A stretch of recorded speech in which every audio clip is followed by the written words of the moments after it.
প্রণাম মহারাজ। বলো দুধ বলো, তুমি কি সংবাদ নিয়ে এসেছো? নবাব বাহাদুর আপনার জন্য একটা চিঠি পাঠিয়েছেন। নবাব বাহাদুরের চিঠি? আহ, তাহলে তো আবার চিন্তা। উনি কি লিখে পাঠিয়েছেন? দেখি দেখি।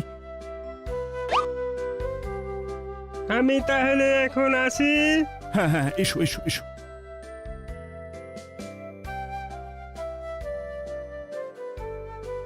সবাই হাঁ করে তাকিয়ে আছে, চিন্তায় মুখ কালো। কি সংবাদ এলো চিঠিতে?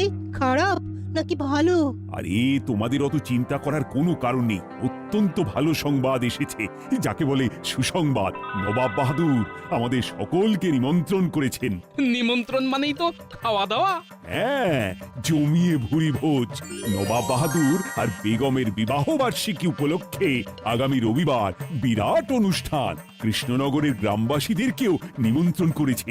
বাবা, তাহলে তো ইলাহি আয়োজন। কাঙাল ভোজনে এত খরচ না করে যদি আমার মতো গরিবের দিকে একটু মুখ তুলে চাইতেন মহারাজ। কি বললে? না না না, কিছু না কিছু না।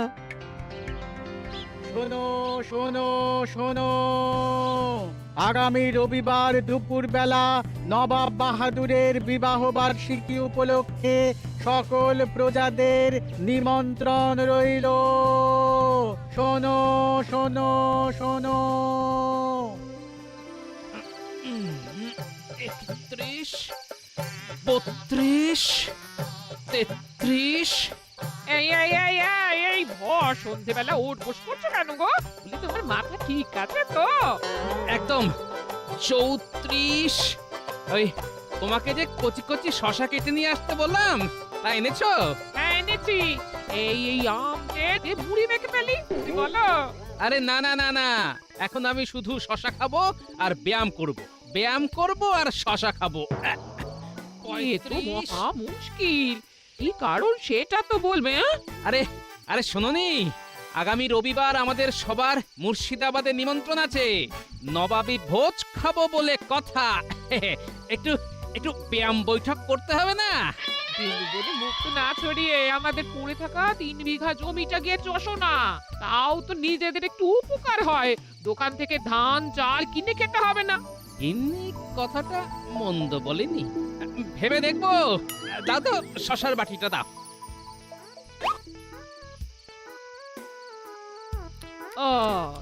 ওই শুরু হয়ে গেল। 40। এই মানুষটা 40 শুধরালো না। আমাকে না শুধরে নিজেও আমার মতো শশা খাও আর ব্যায়াম করো। খেতে হবে নবাবী খানা। তাই তাই অন্য সব কিছু মানা।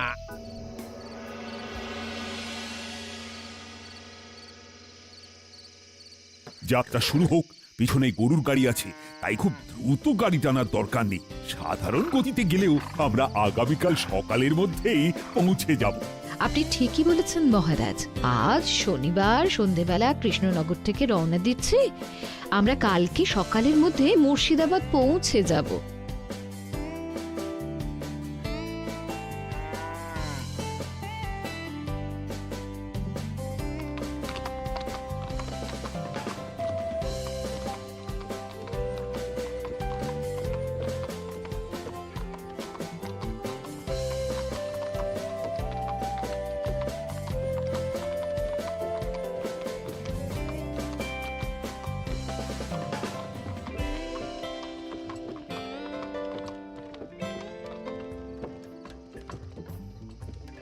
কি যে আনন্দ হচ্ছে, আমার যেন আর তোর সইছে না। ওই আবার তোমার শশা খাওয়া শুরু হয়ে গেল। আরে গিন্নি, এই কদিন তো শশা খেয়ে খেয়ে পেট হালকা রেখেছি আর হজম শক্তি বাড়িয়েছি। আমি তো এখন ভাবছি নবাব বাহাদুরের কথা গো। আগামীকাল যে ওনার কি হবে। ও নিয়ে তুমি একদম চিন্তাই করো না গিন্নি। হ্যাঁ তাই আর কি।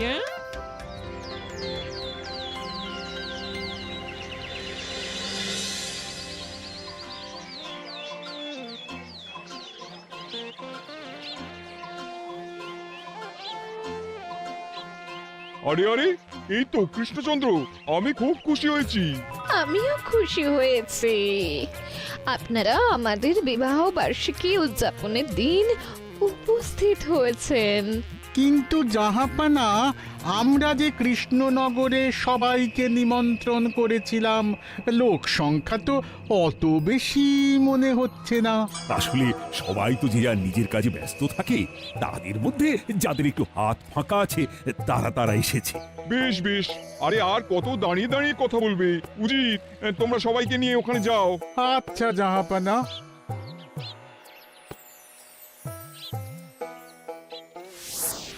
আচ্ছা উজির, আমরা এত দূর থেকে এলাম, একটু ওই জল শরবতের ব্যবস্থা হয়নি?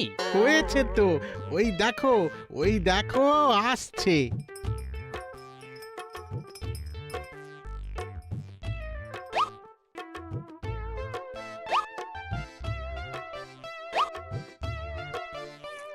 বাবা, কি হ্যাংলা রে।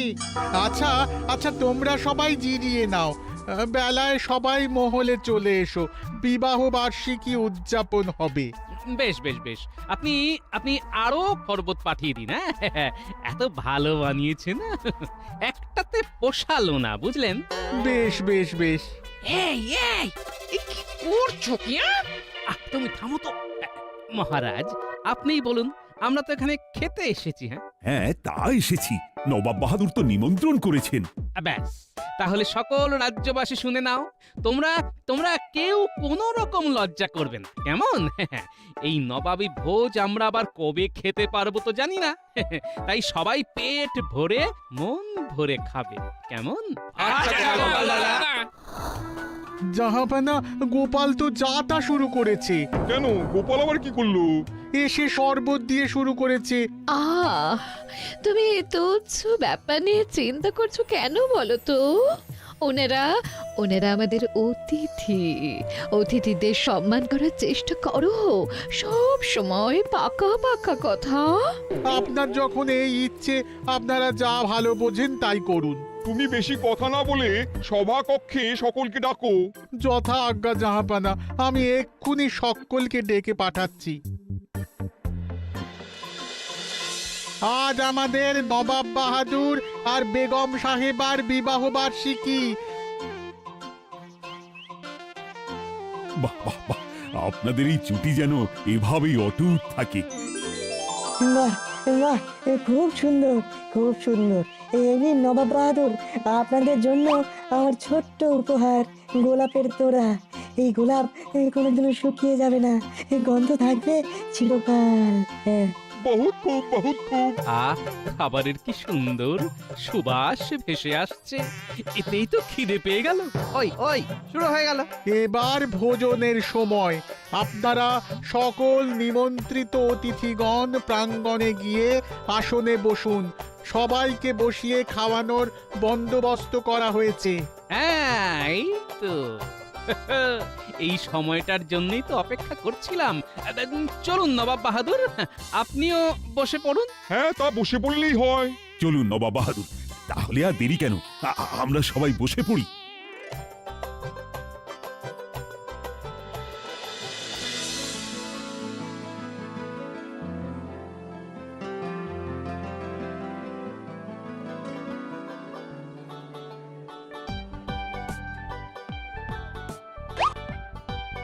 এই, একটা বেগুনি দিচ্ছ কেন? আমরা না অতিথি? না না, আরেকটা দিচ্ছি, আরেকটা দিচ্ছি। হ্যাঁ, গোপালকে আরেকটা বেগুনি দাও। বেশ মুচমুচে হয়েছে কিন্তু।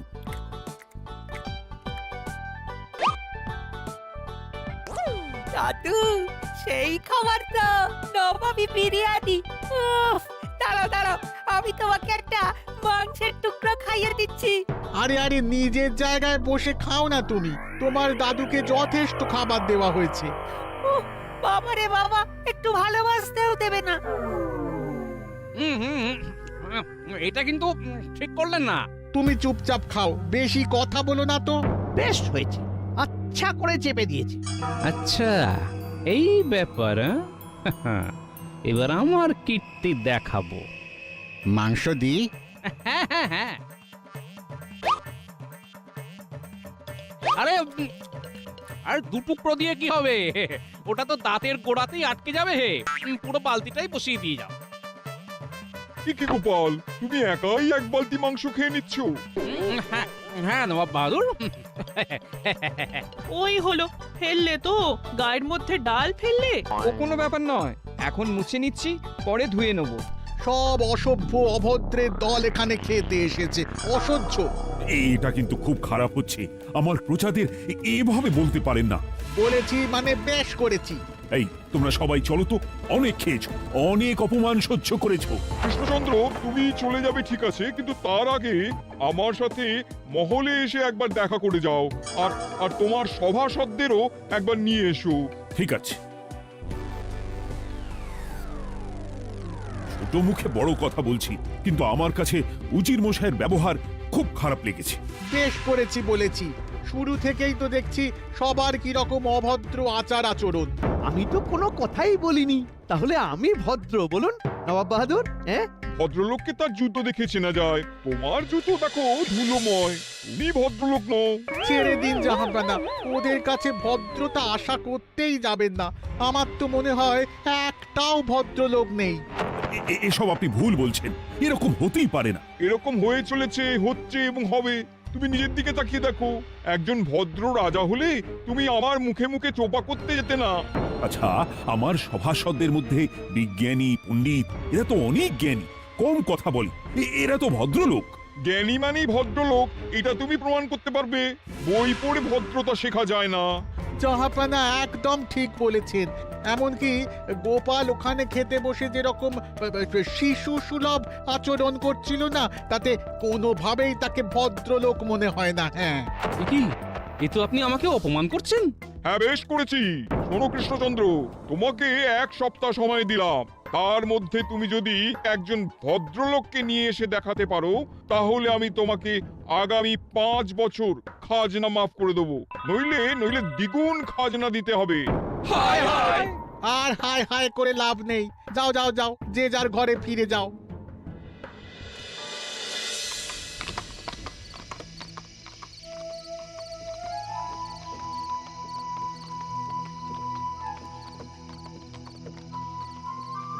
দেখলে তো তোমার অত নোলার জন্য রাজ্যের কত বড় ক্ষতি হয়ে গেল।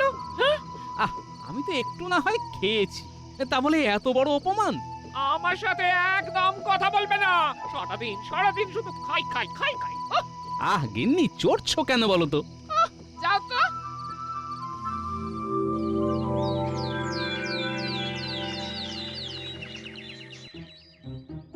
দেখো গোপাল, আমি সব সময় তোমাকে সমর্থন করব এটা তুমি ভেবো না। তুমি একটু পরিমিত খেতে পারতে। হ্যাঁ, সব ঝামেলার সূত্রপাত গোপালের খাওয়া থেকেই শুরু হয়েছে। তার উপর ওর ওই আদরের নাতি গুলটের ওরকম ভাবে মাংস নিয়ে ছুটে আসা। গোপালের প্রতিবেশী ওই পুটির বাবার জামায় খাবার পড়ে যাওয়া, সবকিছুর পশ্চাতেই গোপাল প্রত্যক্ষ বা পরোক্ষভাবে জড়িয়ে আছে মহারাজ। ঠিক বলেছো মন্ত্রী। তাই ভদ্রলোক খুঁজে 1 সপ্তাহের মধ্যেই নবাব বাহাদুরকে দেখানোর দায়িত্ব গোপালের। গোপাল যদি সেটা না পারে, তাহলে গোপালকে রাজসভা থেকে তাড়িয়ে দেবেন। হ্যাঁ, ঠিক বলেছো। আর মন্ত্রী মশাই, আমি যদি সেটা করে দেখাতে পারি, তাহলে আমি স্বেচ্ছা অবসর নেব। বেশ, তাহলে আপনারা সবাই প্রস্তুত থাকুন। 1 সপ্তাহ পরে আবার নবাবের কাছে যেতে হবে। বেশ।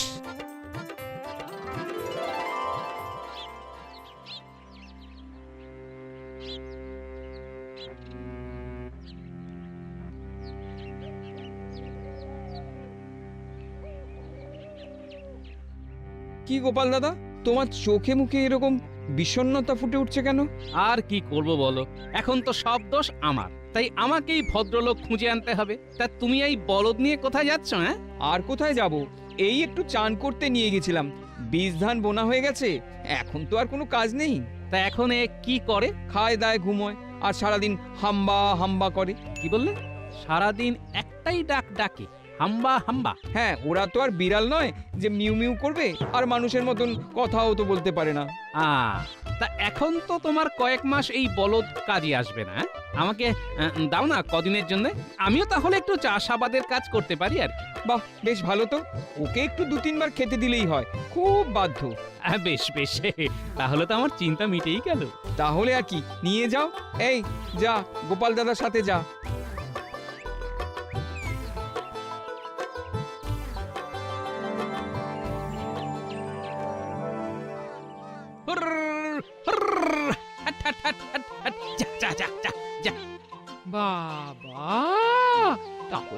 সুমতি হয়েছে দেখছি। হ্যাঁ আরে বাবা, তুমি বলেছিলে না আমাদের 3 বিঘে জমিটা চষতে, সেটাই তো করছি গিন্নি।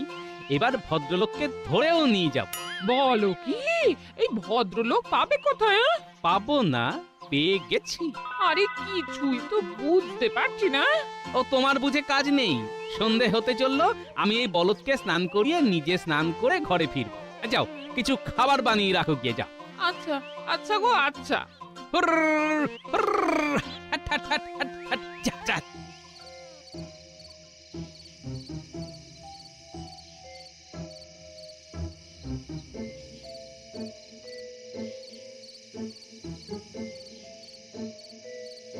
এ কি গোপাল, তোমাকে না ভদ্রলোক খুঁজতে বলা হয়েছে, আর তুমি গরু চড়াচ্ছ? এটা গরু না, বলদ। সে যাই হোক, তোমাকে যে কাজ দেওয়া হয়েছে সেটা না করে এসব করছো কেন? মহারাজ, আপনি শুধু দেখবেন 1 সপ্তাহ পরে আমি ভদ্রলোক খুঁজে নিয়ে যেতে পেরেছি কি পারিনি। দেখেছেন মহারাজ, গোপালের কত বড় চোপা দেখেছেন? ওর মুখের গুলি তো বন্দুকের গুলির থেকেও বেশি জোরে যাচ্ছে। তুমি এত চিন্তা করছো কেন? না করতে পারলে তো ওর চাকরি যাবে। চলো আমরা এদিকে যাই।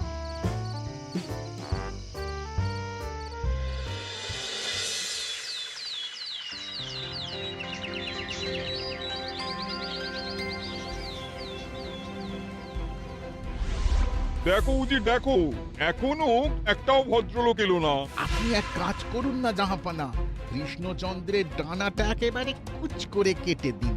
হ্যাঁ, খাজনা তো বাড়াবই। খাজনা বাড়বে না জাহাপনা, কারণ আমি ভদ্রলোককে ধরে এনেছি। এই এই এই, এটা কি, এটা কি? এটা আমার বলদ সোনা। এই সেই ভদ্রলোক, খাস ভদ্রলোক। নবাব বাহাদুরের সাথে মশকরা করছো? আয় আয় আয়, কে আছো? আয়। এই তুমি যাও, হ্যাঁ, দরকার হলে তোমাকে ডেকে নেব, কেমন? আমি আপনাকে প্রমাণ করে দেব যে এই বলদ ভদ্রলোক। কি করে? এই যে একটু নবাব বাহাদুরকে ডাকো তো। বাহ, বাহ, বাহ, খুব ভালো, খুব ভালো। হ্যাঁ, এবার উজির মশাইকে ডাকো। গোপাল, এত বাজে কথা আমার শোনার সময় নেই। ভদ্রলোকের এক কথা হয়, তাই এসব গরু বলদের তুমি কথা ঘোরাচ্ছ। কথা আমি ঘোরাইনি জাহাপনা। প্রথম কথা, এই গরু না, এ হলো বলদ। গরু হলে ভদ্র মহিলা বলতাম, আর আপনি নিজে মুখেই তো বলে দিলেন ভদ্রলোকের এক কথা। হ্যাঁ বললাম, তাতে কি? হ্যাঁ, তাতেই তো প্রমাণ হয়ে গেল জাহাপনা, এই বলদ ভদ্রলোক, কারণ এ একটাই কথা বলে, একটাই ডাক ডাকে, হাম্বা। হ্যাঁ, তুমি তুমি এভাবে যুক্তি তুলে ধরলে আমি তো ভাবতেই পাচ্ছি না। শুধু একটা কথা না, এই যে ভদ্রলোক, তার অনেক কারণ আছে। ভদ্রলোককে জুতো দেখে চেনা যায়, এর তো জুতো নেই কিন্তু খুর আছে। আর দেখুন দেখুন, শুধু খুর না, সারা দেহ চকচক করছে, রোজ স্নান করে। আর কি? আর যে ভদ্রলোক, সে বুঝতে পারে তার জীবনের উদ্দেশ্য অন্যের সেবা করা, নিজেকে সেবা করা নয়। এই বলদ অন্যের জমিতে চাষ করে, এতে নিজের কোনো স্বার্থ নেই। বেশ, আর ভদ্রলোক সদাচারী, অর্থাৎ সৎ আচারনিষ্ঠ হয়। ঠিক আমার এই বলদও কোনো চুরি ডাকাতি, মিথ্যে কথা বলা, কোনো রকম অসৎ কাজের সাথে যুক্ত নয়। আর সর্বোপরি ভদ্রলোকের এক কথা, আর আগেও বলেছি, এই একটাই কথা বলে। বুঝতে পেরেছি। এবার আপনি প্রমাণ করুন যে এ অভদ্রলোক। না মানে, আমি কোনো মানে হয়ে গেল, এবারও গোপাল দাও মেরে দিল। তাহলে আপনার কথা মতো আপনি 5 বছরের খাজনা মাফ করে দিন, নইলে বুঝবো আপনি নিজেই ভদ্রলোক নন, আর সারা মুর্শিদাবাদে রটিয়ে দেব জাহাপনা। না না, এক্ষুনি আমি কাগজে লিখে দিচ্ছি, তোমার বুদ্ধিমত্তায় আমি প্রসন্ন। তুমি প্রকৃত ভদ্রলোককে নিয়ে এসে আমাকে দেখিয়েছো। আরে বাবা,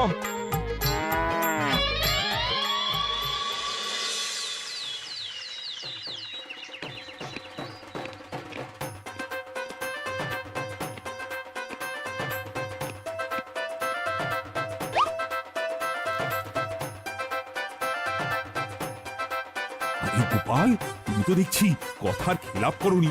এই বলদি তার মানে ভদ্রলোক। হ্যাঁ মহারাজ, ভদ্রলোকের এক কথা, আর আমি আশা করি মন্ত্রী মশাইও তার কথা মতন এবার স্বেচ্ছা অবসর নেবেন, নইলে বুঝবো উনি অভদ্র। ইয়ে মানে মানে মহারাজ, আমার কিডনি না খেয়ে মরে যাবে মহারাজ। আমি তো আবেগের বসে। না না না না, কথা দিয়েছো যখন কথা তো রাখতেই হবে।